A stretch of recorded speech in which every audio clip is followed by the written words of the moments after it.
iri pa. Iri pa. Umiri ka pa, konti na lang. Konti na lang, Ayan, konti na lang. ulo. Sige, iri pa. Umiri ka pa, konti na lang lumalabas ng ulo. Todo pa. Man, Konti pa. lalabas na ang bata, lalabas na. Sige pa, iri ka pa. Lumalabas ng ulo. Konti. Oh, lumalabas ng ulo. Ulo. Ay na, anak. Konti na lang. Konti na lang, Ayan, konti na lang. ulo. Lumalabas ng Nakakaraos ulo. na. Ha? Dito, babaeng anak mo. Talaga po? Narinig mo yun, asawa ko? Babae daw ang anak natin. Daming dugo. Daming dugo. Mahal? Mahal? Mahal, ano nangyari sa'yo? Halimay siya. Daming dugo dito. Daming dugo. Dito, daming dugo. Asawa ko, ano ang gagawin natin? Halimay siya. Mabuti pa itakbo mo na sa ospital. Mga kapitbahay! Mga kapitbahay!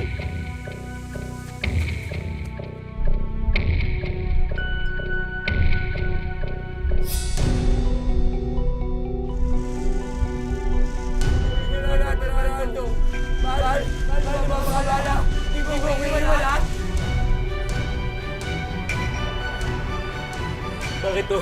Ano po ibig sabihin pagtitig niyo sa akin na ganyan? Ano po ibig sabihin niya? Ginawa na po namin ang lahat.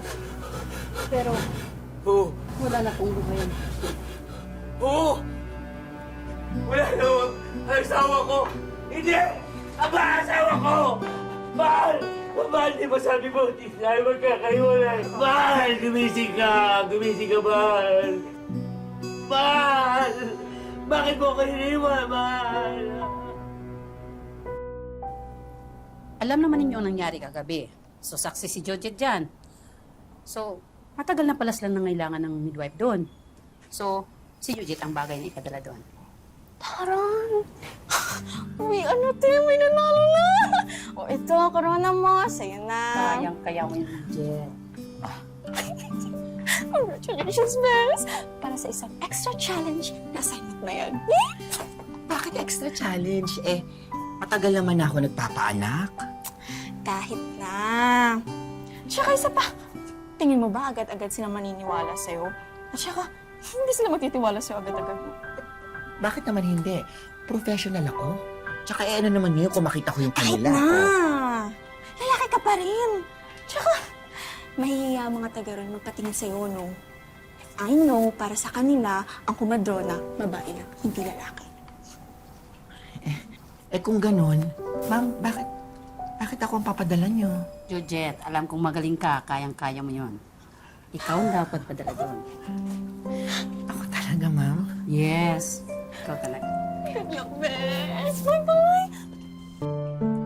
Ang pagiging kumadrona raw ay inilaan para sa mga kababaihan dahil lubos nilang naunawaan ang mga pinagdaraanan ng mga kapwa-ina kapag sila'y nagsisilang ng sanggol sa mundo. Pero sa tapok nating kwento ngayon sa Wish Ko Lang, ang midwife na si Georgette, hirap makuha ang tiwala ng kanyang mga pasyente dahil siya'y lalaki. Paano nga naman maintindihan ng tulad niya ang tunay na pangangailangan ng mga babae? Ay, mabuti naman at magpapadala na sila ng bagong pamadrona dito. Sabi, tagal natin hiningi yan sa munisipyo. Oo nga eh. Kabuhanan ko pa man din ngayon. Eh, ayoko naman matulad sa nangyari kila Mang Lito. Eh, sandali. Hindi ko kasalanan na nangyari. Malay ko may diferensya ang asawa ni Lito. Hindi ko alam.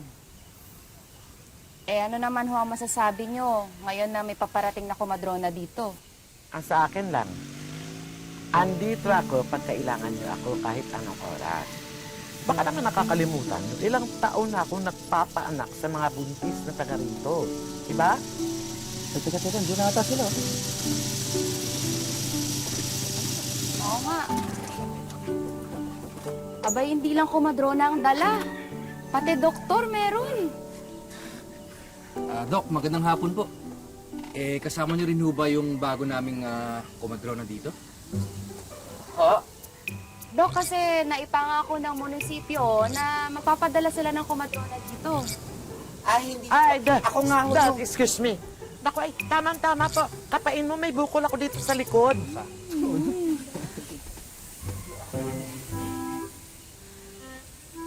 Pero, nasaan na yung kumadrona? Ako nga. Siya po yung pinadalang madrona. Ha? Halika na. Punta na tayo sa tuloy mo. Magandang hapon po. Hindi naman, mauna na po kami. Sige po. Sabi! Uno! One! Kiramay po.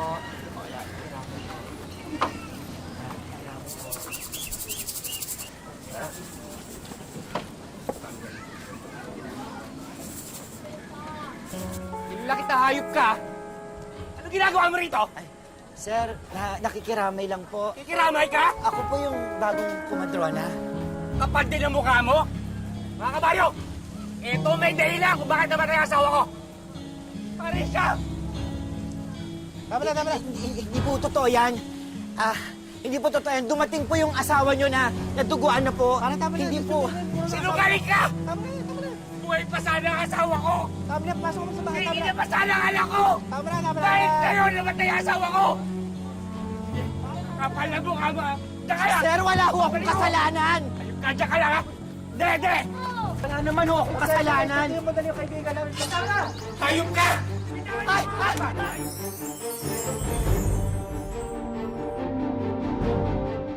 Wish ko lang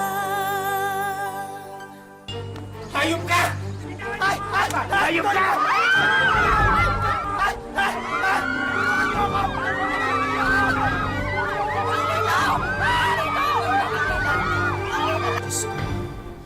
Unang araw ko pa lang dito, muntik pa ako ma-chop-chop lady. Ipagpasensyahan mo na si Mang Lito. Mabait naman talaga yun eh. Mahal na mahal lang talaga niya ang asawa niya. Ang totoo niyan eh, ang naawa ko sa anak niya. Lalaking walang nanay. Kaya nga ako nandito eh, para hindi na mangyari yun. Pero, ang feeling ko hindi ako welcome. Pati yung mga ibang buntis, parang ayaw nila yung presence ko dito. Eh masisisi mo ba sila? Eh lalaki ka. Paano yung bukas may demo ko? Baka walang pumunta. Kasi di ba, image ko dito sa inyo parang mamamatay tao ako. Huwag kang mag-alala. Sasamahan kita sa pagtuturo mo. Talaga? Kami ni baby. Bagamat pursigido at determinado si Jojit, nagampanan ang kanyang trabaho bilang kumadrona, naging isang malaking balakid sa kanya ang nakagisnan ng marami. At ito ay ang ipagkatiwala lang sa kamay ng kumadronang babae o kaya'y sa makalumang hilot ang mga buntis sa kanilang lugar. Ano nga ba ang kailangan niyang gawin at patunayan para makuha niya ang loob ng mga inang nais niyang tulungan? Beth, parang walang pupunta eh. Umuwi na lang tayo. Maghintay ka lang. Busy lang yung mga yun. Busy? Ano yung na-traffic sa bukid? Ikaw naman, ang dali mo naman panghinaan ng loob. Tingnan mo, maghahapon na. Matutulog na lang ako. Alam ko na, hindi mo pa kasi nakukuha yung loob ng mga tao dito. Mamaya, may salo-salo kila Aling Bering. Sumama ka. Uy, Joji, ayos ka lang. Pasensya na. Eh, nagpatulong pa kasi si Aling Bering sa pagluluto sa loob. Okay lang, huwag mo ko intindihin. Masarap yung pansit. Oo naman. Pinagtulungan namin yan. Paano, mauna na ako kasi may mga ayusin pa ako. Aling Bering, Saan ka pupunta? may mga asikasuin pa po ako eh. Huwag ka munang umalis. May kantahan pa mamaya. Ikaw yung unang kakanta ah. Ay, kahit hindi na po. Sige na. May birthday naman eh. Regalo mo na sa akin yun. Pagkakataon mo na itong mag-shine. Aling Bering, ito na po yung request nyo. Kantaan na! Si Jujit daw yung mauuna. Ako? Ito pala. Dali na. Dali na, kunwari ka pa eh. Hello. Mic test. Hello, magandang araw po ulit. Aling Biring, happy birthday. Ako nga pala ulit si Jojit, ang bago niyong kumadrona. Lalaki? Kumadrona? Nananching lang yan. Okay, fine. Parangkahan tayo, ha? Okay. Ako ang lalaking kumadrona. Obvious naman di ba? Trabaho ko yun. Okay? Pero kayong mga barako dito, okay? Huwag kayong mag-alala kasi wala akong interes sa mga misis nyo. At kayong mga buntis din dito, huwag din kayong mag-alala dahil hindi ko kayo type. Sino type mo? Eh di ikaw. Halika nga dito. Yes. Anong pangalan mo? Ogie. Ang gwapo mo. Ang cute mo. Ogie, kiss nga. Ako yung kiss niya may halong... Oh! Simsimin mo ko! Di ba? O, masaya ba kayo? Masaya ba? O, hindi kayo na. Oo nga. Dali. Ben, anong gusto mo? Sige, I will survive. Oh, ano pa? Hindi ko kaya yun. May babae po ako. Ha? Nakakaaliw din pala yung bagong kumadrona, no? Nakakaaliw nga, pero parang wala namang alam sa pagpapaanak eh. Eh, gusto nga itong si Beth sa kanya ng mga anak eh. Basta ako nagsasabi lang. Anong alam ng isang lalaki na magpapaanak? Ikaw ba gusto mong matulad ka kay... Goryo? Gusto mo matulad ka kay Lito? Nagsasabi lang ako ha.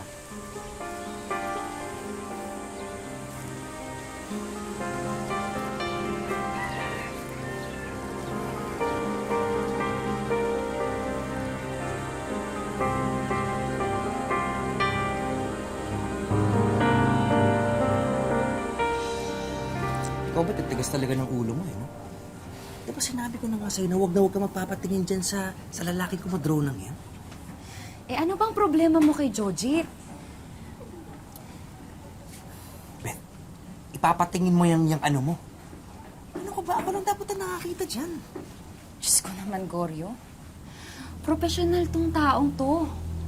Tsaka sa tingin mo, magkaka-interest yan sa ano ko? Aba kahit na. Lalaki pa rin yan.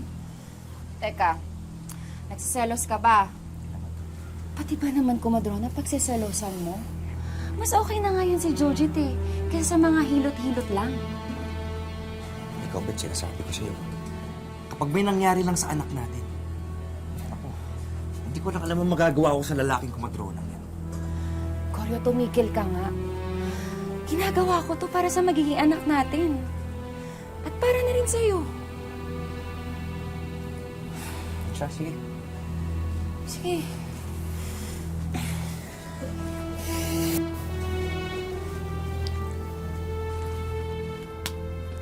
Oh, baka nag-away kayo ng asawa mo. Ewan ko ba dun? Pati ba naman ikaw pinagsiselosan? Alam mo, mga lalaki talaga, no? Pati yung mga misis nila parang ayaw sa akin. Ikaw ang kauna-unang pasyente ko, alam mo ba? Sige na, ibuka mo na. Eh, teka lang. O bakit? Kasi parang... Parang ano? Huwag mong sabihin sa akin, pati ba naman ikaw? Ito na.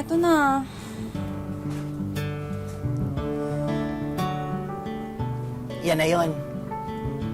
Paano ko makikita yan kung di mo ibubuka ng maayos? Ano gusto mo, i-telescope ko pa yan? Eh, teka lang. Nahiya kasi talaga ako. Eh, yung mister ko lang nakakakita niyan eh. At ikaw ang pangalawang lalaking makakita dyan. Wow. Honored naman ako. Sige na, ibuka na para matapos na tayo. Ibuka mo na maayos. Yan. Okay? Relax. Ha? Relax. Relax. Umayos ka, baka mamaya kung anong ma-inspection ko. Okay. Here we go. Sige, Joseph, eto seryoso na.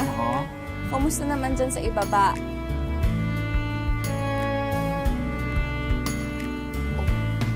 Tapos na.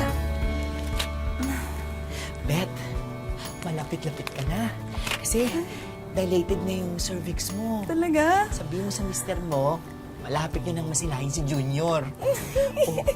Tapos na. Nasaktan ba kita? Okay ka lang ba? Okay naman. Pero nakita mo na. Oo, ang ganda-ganda. Parang akin lang. Talaga ba? Sana wish ko lang. O, Goryo, kumain ka na.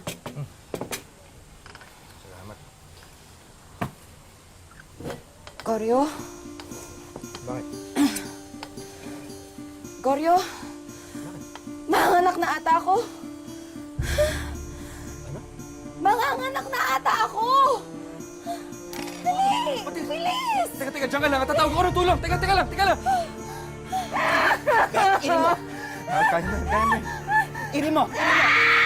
Malakas ka, Iri! Mahal, konti na lang. Kaya mo yan. Kaya mo yan. Iri mo! Nakikita ko na yung ulo, Beth! Nagkikatay ka na! Mahal, si Junior. Malapit na. Konti na lang. Sige, kaya mo yan. Beth! Isang malakas na Iri! Isang malakas na Iri! Kaya mo yan! Sige, push! Beth! Ito na siya!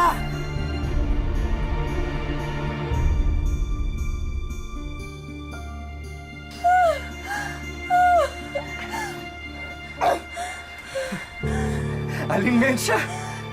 Magiging tatay na ako. Ano nangyayari? Bakit hindi ko naririnig ang iyak ng anak ko? Jojit. Beth! Walang puso ang anak mo! Mario! Hindi naman kayo nakikinig sa akin eh.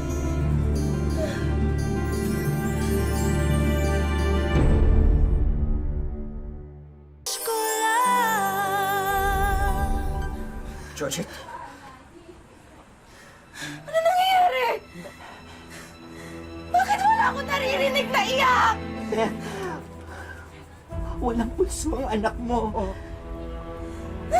Mario! Bakit ganon? Eh, ayaw nyo naman kasi makinig sa akin eh. Mario! Ano nangyayari? Gawa mo ng paraan to, Georgie! Ano ginawa mo? Wala pang 2 minuto! Wala pang 2 minuto! 1, 2, 3, 4. Hinga na, baby. Hinga na, please. 1, 2. Pinagkatiwalaan kita! Pero ano nangyayari? Walang buhay ang anak ko! Baby, huminga ka na. Hinahanap ka na nila, mami, please. Baby, huminga ka na, baby. O ayan o, sinasaktan niya ang anak ninyo, wala na yung patay na yan. Naku, nalalamog na anak ninyo. Bakit pinagkatiwalaan kita? Gumawa ka ng paraan. Walang iya ka. Mabastos na anak ko.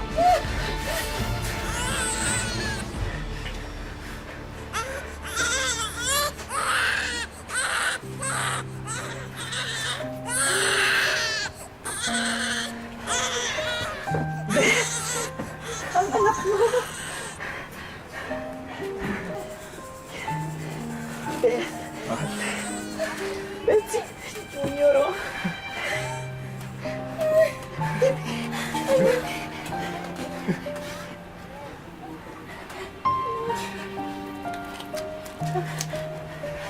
Anak, pinakaba mo kami, ha?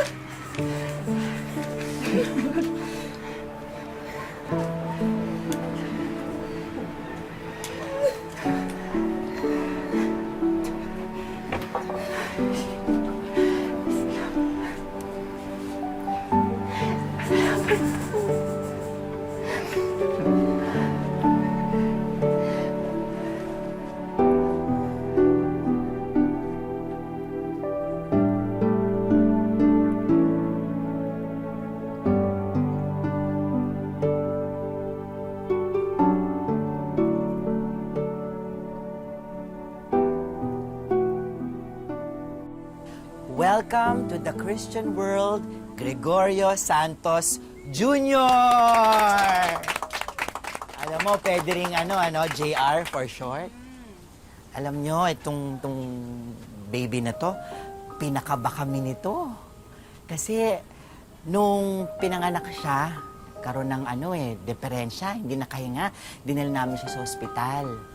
Awa naman ng Diyos, tinan nyo ngayon, no? Ang healthy, ang cute-cute ng baby namin, tsaka 2 months old na to. Mukhang may speech ang mother. Ako rin may sasabihin. Alam nyo, malaki ang pasasalamat ko na dumating si Jojit dito sa baryo natin. At pati na rin sa aming mag-iina. Oo, nung una, alam ko medyo nagdududa kami sa'yo. Ano ba naman ang alam ng isang lalaki sa pagpapaanak, di ba? Pero, bilib kami sa'yo, friend. Pinabilib mo pati si Aling Mensya. At pati na rin lahat ng buntis dito sa amin. Ikaw, sunod ka na. Diba? At hindi ka man nagbubuntis, katulad namin mga babae. Wish mo lang ano. Para sa akin, para ka ng pinagsamang nanay at tatay dahil sa dedikasyon at pagmamahal mo sa trabaho mo. Salamat, Joji.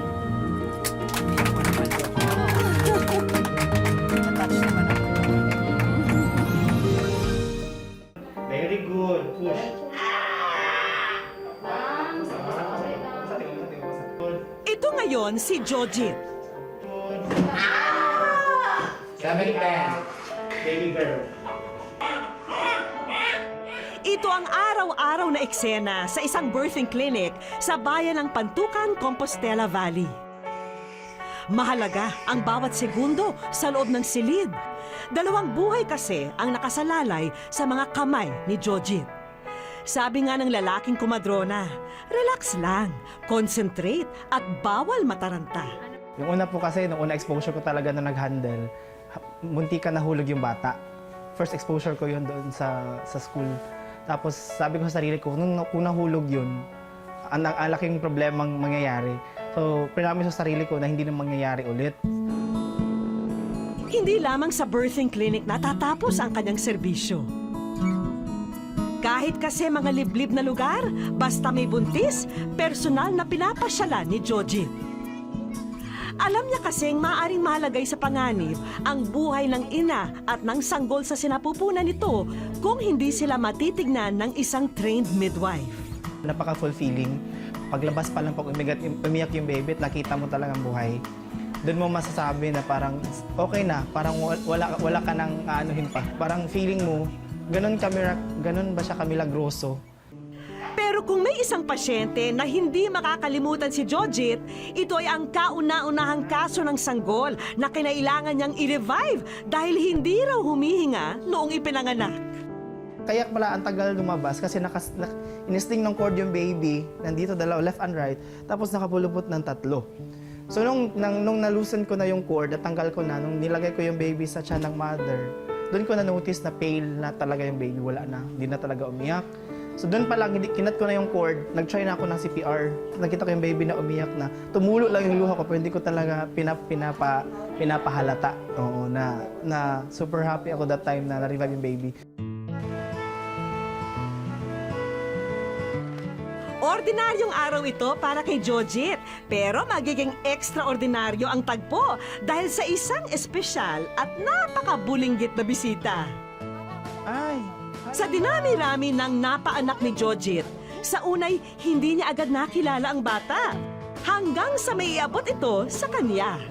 Magtaka ka pa kaya, Jojit, sa ibabalita namin sa'yo? Sir Jojit, maraming salamat po sa aking buhay. At dahil po dyan, ikaw ay nasa... Wish ko lang!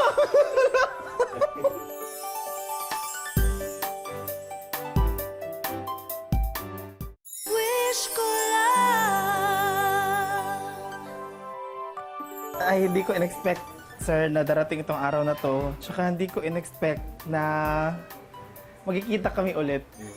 Tama ka, Jojit! Ang batang nakita mo ay ang kauna-unahang bata na na-revive ng inyong grupo mula sa isang peligrosong sitwasyon. At ngayon ay narito si Baby Care, tayo at ang mama niyang si Elizabeth para personal kang pasalamatan. Salamat kasi yung buhay ko at buhay ng baby ko naligtas mo. At sa iba pang mga mother na mag-aanak, huwag kayong matakot dahil magaling si Sir Juche. Thank you. Salamat po. Ang hirap lang kasi ng pinagdaanan. yung una pa lang yung acceptance sa profession. Wala halos, hindi ko alam, yung acceptance sa profession na akala ko hindi ko siya kaya. Yung pagkilala ng programa sa mga katulad ko na walang ibang hinangad kundi makatulong lang. Kasi every time na stress ako, gusto ko lang magpaanak para yung problema ko mawawala.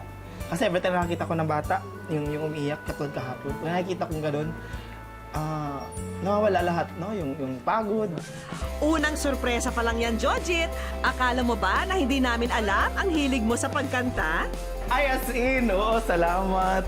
Ay, na sir, sobrang thank you. Sa tagal kong gusto magkaroon nito. Kasi every time meron kong pinapaanak dyan, kahit si Ate Dayan, may times na pag yung mother nagpapatugtog lang kami dito, kinakantahan namin doon para mawawala yung stress na nag-labor. Tsaka as in gusto ko talagang kumanta, kahit hindi naman ganun kaganda yung boses. Sagad-sagarin na natin ang tagpong to. Madja Marken, Sarda nga pala, ina-award namin sa iyo ang full scholarship na para mapursu mo ang iyong career sa masterals at kung anumang career na gusto mo. Sir, thank you. Answered prayer daw ito para kay Jojit. Hindi ko po siya hiningi, hindi ko in-expect, pero thank you po.